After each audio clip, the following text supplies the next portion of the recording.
let me take you on a journey of which I've connected the dots through each of these videos so we can answer the question, how do I find my art style once and for all? First, we need to talk about the generic advice, the platitudes, the advice that has been said way too often to be insightful or thought-provoking. Just focus on getting better at art. It takes time, be patient. Don't worry about it. If I'm struggling with a skill or a hobby and I go to the internet to search for an answer, it doesn't matter what I'm Googling. I will literally never want to hear this as an answer. I'll decide if I want to worry about something or not, actually. Next, there's the advice that everyone has an art style and everyone draws differently. If you don't think you have one, it's just because you don't think yours is good enough.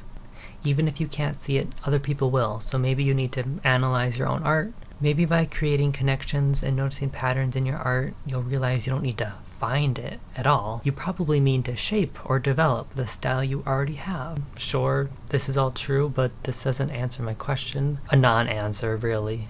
Okay, make enough work consistently and your art style will find you. Maybe by keeping a daily drawing habit with minimal expectations. Practice, because there aren't any shortcuts. I'm not looking for any shortcuts. I'm willing to put in the work. However, if I see a video titled, How to Find Your Art Style in 10 Minutes for Beginners, can you blame me for thinking that I could maybe find my art style in 10 minutes for beginners? By the way, for reference, out of these 100 videos that I watched, 4 of them mentioned a small amount of time, like the 10 minutes video. 15 of them mentioned easy steps or tips. 12 of them said to stop trying, and the rest had repetitive titles along the lines of how to find your art style, implying that watching a video between 5 and 50 minutes long would give you all the answers you need to find your art style. I know we all need to consume our content critically, but I feel like that's a reasonable assumption to make. If most of the titles of 100 different videos all tell me that they have the answer to a question that I have, prioritize experimenting or invest in the importance of play. Go out of your comfort zone. Practice regularly and embrace imperfections. Try as many different kinds of art as you can. Practice. Create lots of art. Try different art movements and art materials. But let it happen organically. Your art style will always be changing. In fact, a consistent art style can feel stagnant and boring. Treat every painting like a challenge. Committing to a sketchbook and prioritizing it in your art practice is a great way to try a lot of ideas without worrying about them.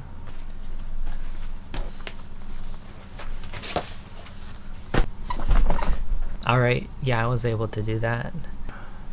I've got about 7 years of art making under my belt so far, and these are my sketchbooks. This isn't even all of the stuff that I've made. This is advice that basically amounts to try new things or try something different. Yeah, it works, but does it really need to be said? Alright, so paint things you're excited about. Make what makes you happy. Find something to focus on. Why are you even painting in the first place? What keeps you up at night? What do you think about when your mind wanders? I've always done this. Literally, the reason I started making art was to make fan art. I'm constantly making art about the TV shows and movies and videos that I'm passionate about. I'm pretty sure that out of all the art I've made over the years, minus the stuff I made for work or for school, all of the art I made for myself is basically all fan art. Because I'm making so much fan art, and I'm also consuming it too, this is part of the reason why I've spent a lot of time wanting an art style that stands out. And we'll talk more about why art styles are such a big topic of conversation later.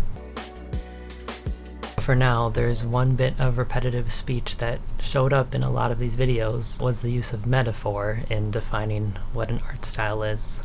Art style is like clothing. Clothing part 2. Appearance. Baking a cake. Cooking or recipes.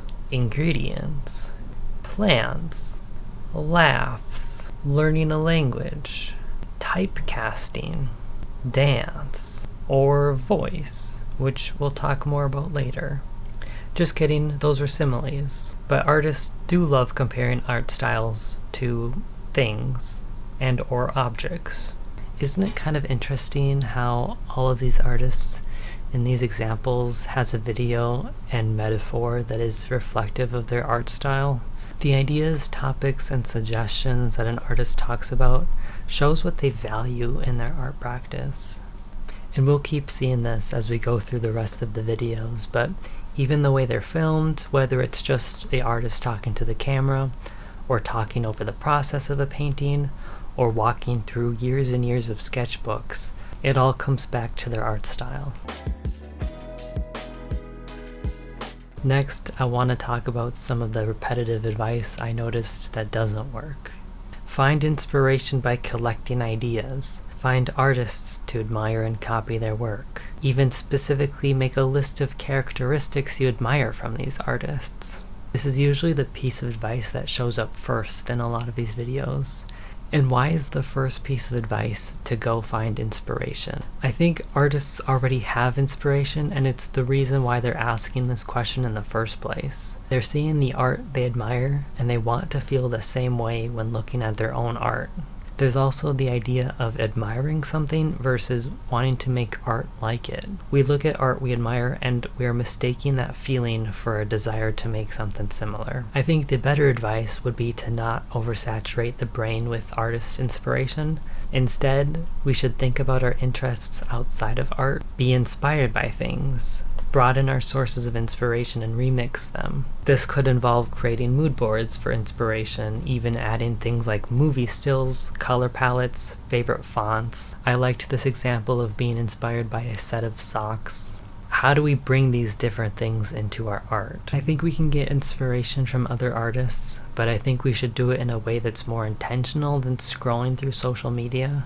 We can do this by going to museums or looking through art books. I feel like in general, if you're making a painting, you wouldn't find references in other paintings. You would reference real life or pictures. And for a similar reason, not that being inspired by other artists is a bad thing, but I think it's important to focus on developing other influences. Our favorite artists have inspirations outside of other artists, so I feel like if we're trying to aspire to be more like them, we should do the same thing. The next piece of not so great advice that I heard repeatedly was to focus on developing your fundamentals first. There are a bunch of videos that talk about first, focusing on learning how to draw realistically. Here are some of them. I can't find my art style. How to find your art style. How to find your art style. Heart. Procreate. Emoji I don't know. Star. 4 tips to find/create your art style in 2021. For comic and manga artists. What you need to know about art styles. Stop sign. Stop trying to find your art style. It's not that this advice is bad, but I think it's incredibly oversimplified. Beginner artists, even ones who haven't learned the fundamentals yet, do have art styles. I'm going to use my old art as an example. Here are some sketches I did in 2017, and then this is what my sketches look like now. I can clearly see a style when looking at my old work. To be fair, it's not a great style, but there's something there that's unifying them. And you can hopefully see how the person who made these old sketches would eventually become the person who made these newer sketches. I think there's a better way to frame this advice. Most artists aren't trying to draw 100% photorealistically. So a style becomes the solution to the problem of having to simplify a subject and abstracting it. It's drawing something the wrong way intentionally. If art styles involve deliberate mistakes, and a beginner artist was drawing something the wrong way unintentionally, then improving the art style comes from an awareness of these shortcomings and skill in order to intentionally break these rules. And intentionally craft an art style, whether it's choosing a style to meet your career goals or just choosing to sit down and come up with a style by creating rules and making choices about what to emphasize. This advice is true only in the way that an art style is a series of choices, but I think it's an overwhelming amount of choices to make. Because art style involves all of these different things, there are way too many parameters in the equation for a person to handle at one time. I just don't think it's good advice to say that you could sit down and choose and be intentional about all of these different creative options. Now this is a slight tangent, but one final piece of advice I saw was to learn the industry standard tools. With those tools being Adobe Fresco, Illustrator, Photoshop, and Procreate. I just could not believe that Adobe Fresco was on that list first. I forgot Fresco even existed, I never hear about people using it, and in the list of alternative tools, there was Krita, GIMP, and Clip Studio Paint. GIMP is awful, and the mention of it gave me flashbacks. If my sworn enemy were asking me for art advice and was desperately looking for a program recommendation, GIMP is what I would tell them. Don't use GIMP. For reference, the tools that I think are industry standard are Adobe Photoshop and Illustrator. I also use Clip Studio Paint.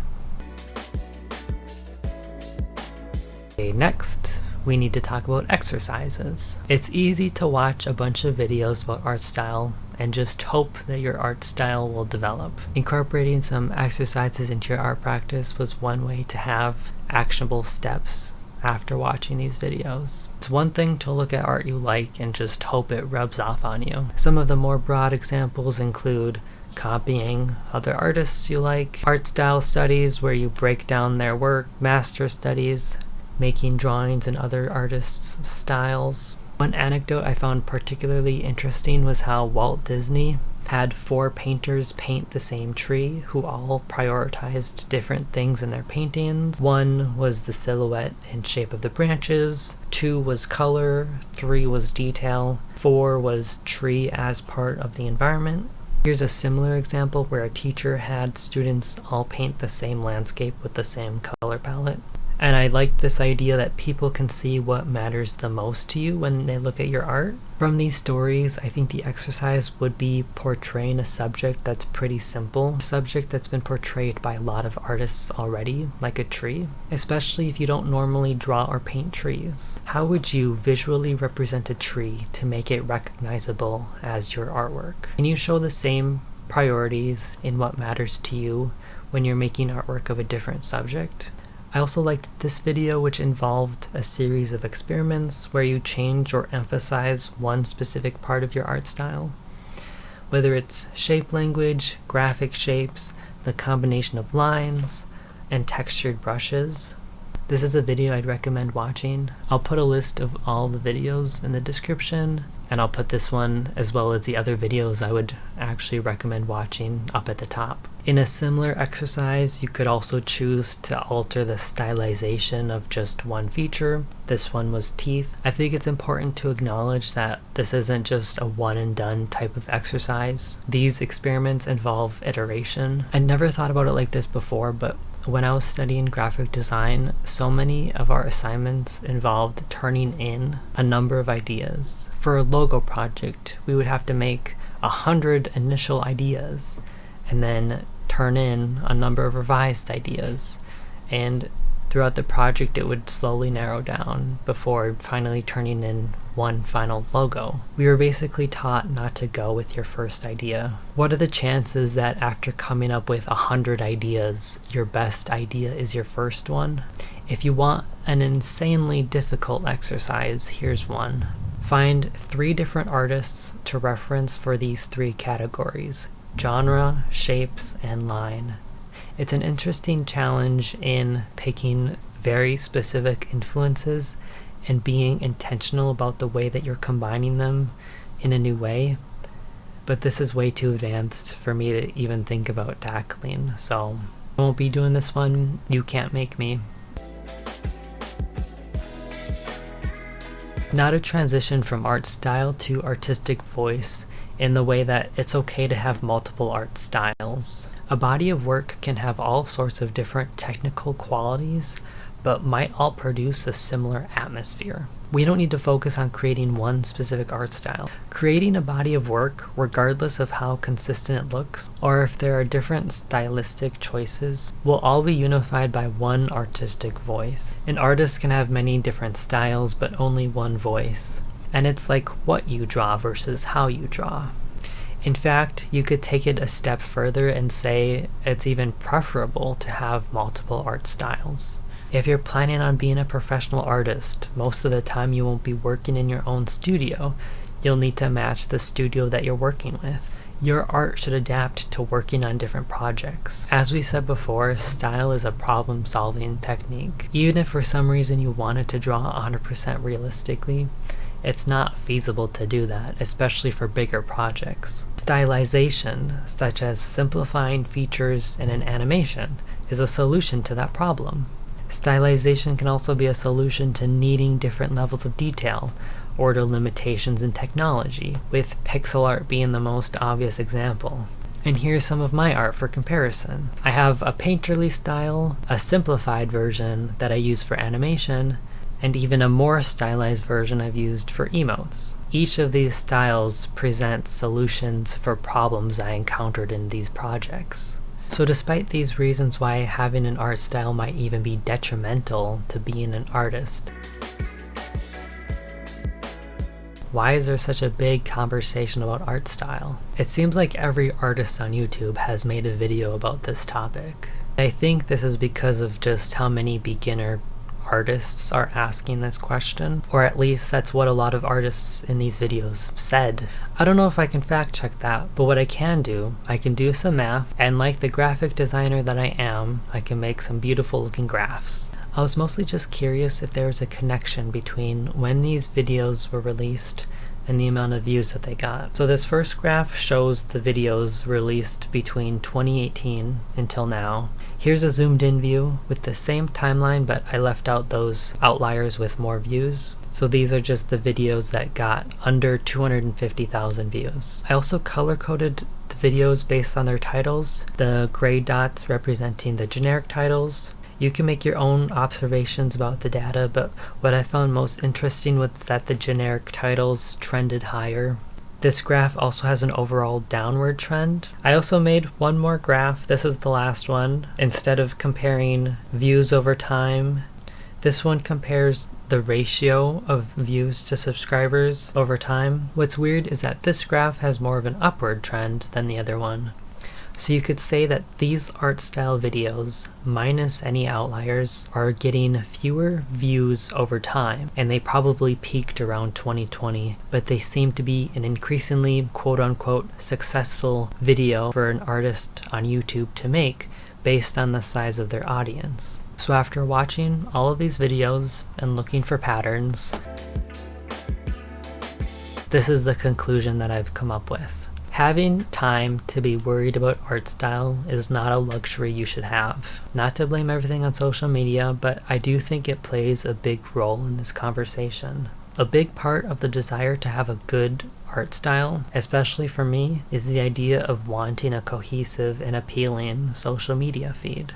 And on a platform with potentially tens of thousands or hundreds of thousands of other artists, there's a craving to be unique, to be making a contribution to the art world. We want our art to be innovative. We want to paint in a way that no one else has painted before. We want to feel like we've made something that people will remember. Maybe we also see in the comment sections of our favorite artists, people saying, "I love your art style," and we want that same ego boost. So we're spending too much time on social media and not enough time on our art practice. A lot of beginner artists are either at the beginning of their journey and haven't had a chance to pursue formal education yet, or they're choosing not to go to art school. But I feel this again as someone who's no longer in art school. When I was in school, I don't remember having time to be worried about art style. I spent my time in all these different foundational classes. Most of the stylistic choices I made in these projects were due to limitations and deadlines or assignment requirements. All these skills I built and choices I made were folded into my art practice. And it was so much easier to be creative when I was surrounded by a bunch of other creative people. And if you're teaching yourself art, you likely have one final destination in mind. We can take these aspects of art school and build them into our learning process. Spend 3 months learning how to make comics, even if you don't have an interest in them,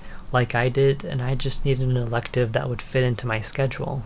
I've not made any comics or zines since I took that class, but I look back on those projects with so much pride, and I see the influence that they had on my work. I think we're asking the wrong questions here. We talked about how when beginner artists ask, how should I find my style, they really should be asking, how do I change my art style? But I think we should take it even a step further than that. Rather than making the conversation about art style, what I think they're really saying is, how do I make my art feel effortless and cohesive like this artist that I admire? How do I find a place where I'm comfortable in my art making? I want to show these drawings as an example. I made this digital drawing of Ramona from Scott Pilgrim vs. the World many years ago. The version of myself that made the first one would think that the third one was effortless, but the version of myself that made this third drawing knows all too well that that drawing was not effortless at all. I think I need to acknowledge that making art won't ever be effortless, but do I want art to be easy? I liked in this video the artist says that beginners are asking for speedrunning strategies when really they should be slowing down and enjoying the process of making art. Not to be a cliche, but if I were to make a metaphor about art styles, I might compare them to video games. For me, playing a video game is about encountering challenges and the satisfaction of either solving a problem or building up a skill set. Doesn't it feel empowering to encounter something, knowing that there could be failures along the way, but ultimately knowing that there will be bigger successes down the line? I think that sometimes I forget that I make art because I enjoy making art. Sometimes I'm so focused on the end goal of getting good at art, and being good at art means that it's effortless and comfortable and easy. And if I think about it, my image of good art doesn't even look like I made it. It's like a more talented person made it. So I'm gonna stop romanticizing the idea of a future idyllic art style and stop erasing the best thing about my art, which is me.